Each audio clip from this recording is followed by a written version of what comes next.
पूर्वी दिल्ली के थाना क्षेत्र शकरपुर स्कूल ब्लॉक में मकान नंबर S 444A दीपक बंसल ने अपने आप को मकान स्वामी बताते हुए हाईकोर्ट के ऑर्डर दिखाए, जिसमें खुद को स्वामी बताते हुए दीपक बंसल ने दावा किया उनके मकान पर कुछ गुंडों ने कब्जा कर लिया है। दीपक बंसल ने बताया बदमाश गिरोहों का 20,000 इनामी शूटर बालेश्वर भाटी अपने गुर्गों के साथ बड़ी संख्या में खड़ा था। प्रीति शर्मा व कपिल नामक व्यक्ति ने गुंडागर्दी करवा रखी है। जनसुनवाई में दीपक बंसल ने अपनी शिकायतें रखते हुए बताया पुलिस की मौजूदगी में अपने मकान संख्या S 444A चेन सहित ताला डाल दिया था और उसको गुंडों ने तोड़ दिया। हम फिर थाना शकरपुर जन सुनवाई में आए हैं जिससे कि हमारी समस्या का निदान हो। पुलिस ने मुकदमा दर्ज करने का हमें आश्वासन दिया है।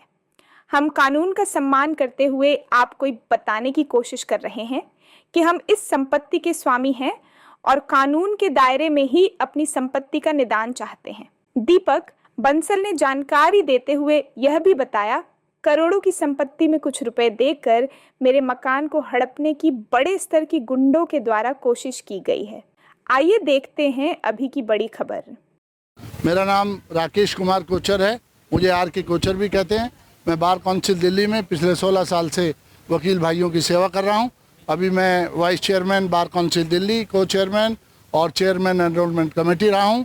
जैसे ही मुझे मालूम चला कि मेरे अधिवक्ता भाइयों के साथ कुछ अत्याचार हुआ है शकरपुर ब्लॉक में, तुरंत मैं थाने आया हूं और मैंने आके यहाँ SHO और ACP साहब से बात की है कि आपने हमारी महिला अधिवक्ता के साथ बदतमीजी की है लोगों ने, आपने उसके लिए FIR क्यों नहीं दी।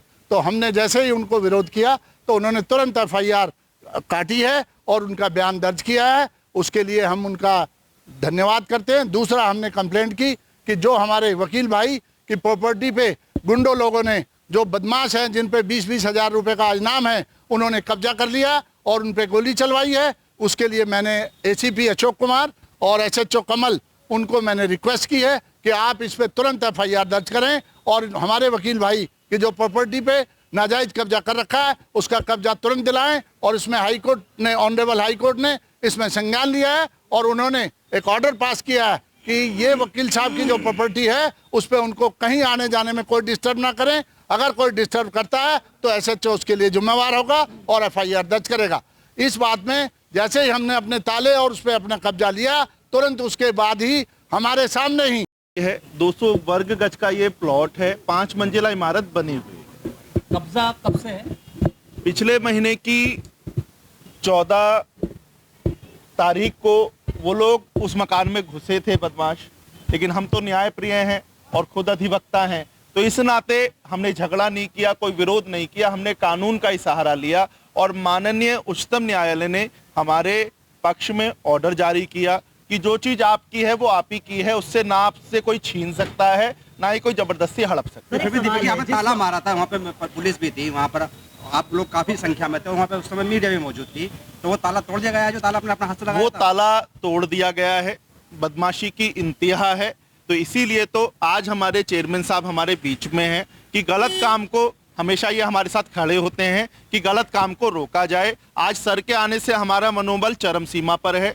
सर का आशीर्वाद हमें प्राप्त है। हमें उम्मीद है कि 2 दिन बाद जो जो घटनाएं घटी हैं उन सभी के खिलाफ पुलिस FIR देगी और जो मुलजिम है उनके खिलाफ कार्रवाई करेगी। तो पुलिस, आपको ये जानकारी है नहीं है कि दूसरे पक्ष को पुलिस ने बुलाया नहीं बुलाया अभी तक? दूसरे पक्ष को पुलिस ने बुलाया या नहीं बुलाया ये हमें नहीं पता है, लेकिन पुलिस ने हमें आश्वासन दिया है कि पुलिस हमारे साथ है और जो दोषी हैं उनके खिलाफ कार्रवाई कर रही है। सर, पहले से कब्जा किसका था इस प्रॉपर्टी के ऊपर? पहले से कब्जा हमारा है। ये रजिस्टर्ड प्रॉपर्टी है, ये ऐसी प्रॉपर्टी नहीं है कि कोई घेरी हुई जमीन हो।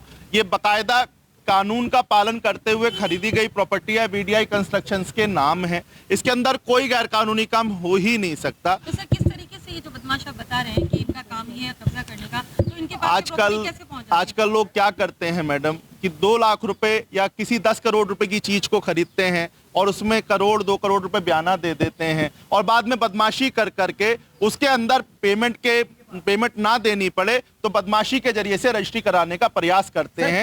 एफआईआर आपने की जरा दिखाएंगे एक बार कैमरा में? एफआईआर रिसीविंग अभी मेरे पास नहीं है, वो एसएचओ साहब के पास है। एसएचओ साहब ने हमें आश्वासन पूरा दिया है कि हम कार्रवाई आपकी एप्लीकेशन पर दे रहे हैं, कर रहे हैं। थैंक यू भैया।